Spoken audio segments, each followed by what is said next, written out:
এখন মূর্খ যখন হঠাৎ বিত্তবান হয় তখন এটা বলার দরকার নেই, এটা আচার আচরণে প্রকাশ পায়।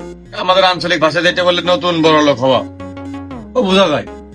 সাপোজ এই দোকানে 5টা কাস্টমার আছে, এই জায়গায় এরকম পার্সন আছে যে সে যদি বলে সিগারেট দে, তো দোকানদার বের করে বেঞ্চন সিগারেট দিবে, বা যে সিগারেট খায় জানে ওইটা দেবে।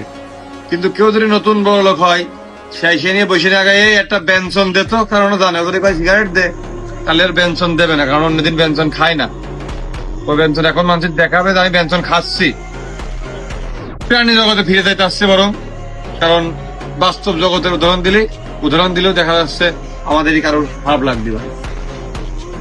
আমরা রাজাদের অনেক স্বর্ণালঙ্কার, স্বর্ণ মুদ্রা, এগুলো হিরে জহরত থাকতো, সেগুলো মাটির নিচে প্রাসাদে বিভিন্ন জায়গায় তারা সংরক্ষণ করে রাখতো। তো একবার একটা ইঁদুর এই খাদ্যের সন্ধ্যায় ঘুরতে ঘুরতে একটা হিরের টুকরো গিলে ফেলে, চকচকে হিরে। এবার যখন হিরে পাওয়া যাচ্ছে না, তখন তো সৈন্যদের সব লাগিয়ে দেওয়া যে হিরে কোথায় গেল, যে কোনো মূল্যে হিরে লাগবে এবং হিরে যে খুঁজে আনতে পারে তারা পুরস্কৃত করা হবে। এই হিরের খোঁজাখুঁজির গল্প শুনে ওই ইঁদুর বুঝে ফিরে, তাহলে আমি কি জিনিস খাইছি, ও রে বাবু রে, খুব মূল্যবান। এজন্যই মানুষই পাগল, তাহলে ইঁদুররা এরা তো জীবনে ওরা চকি দেখি। এবার ওই সৈনিকরা প্রচুর খোঁজাখুঁজি করে হিরে কোনো জায়গায় পায় না।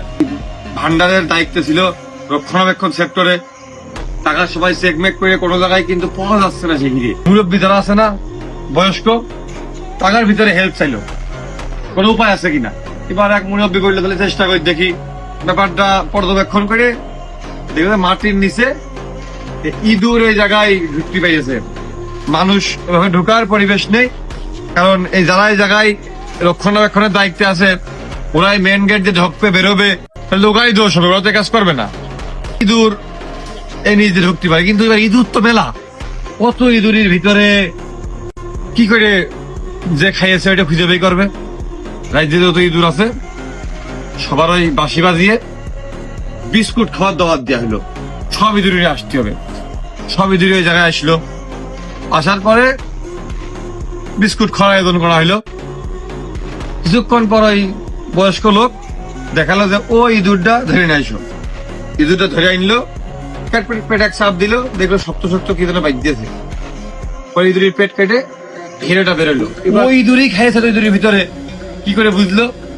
যখন বিস্কিট খাওয়ার আয়োজনটা করা হয়েছে, সব ইঁদুররা, ওরা তো খাদ্যের অভাব থাকে, বিস্কিট পাইয়ে হুবড়ি খেয়ে ঠান্ডা খাচ্ছে, কিন্তু ওই শালা ওই জায়গায় বিস্কুট খাওয়ার জন্য মারামারি করতে না একটু, ও নিরিবিরি ফাঁকায় বসে সব দেখতে পর্যবেক্ষণ করতে।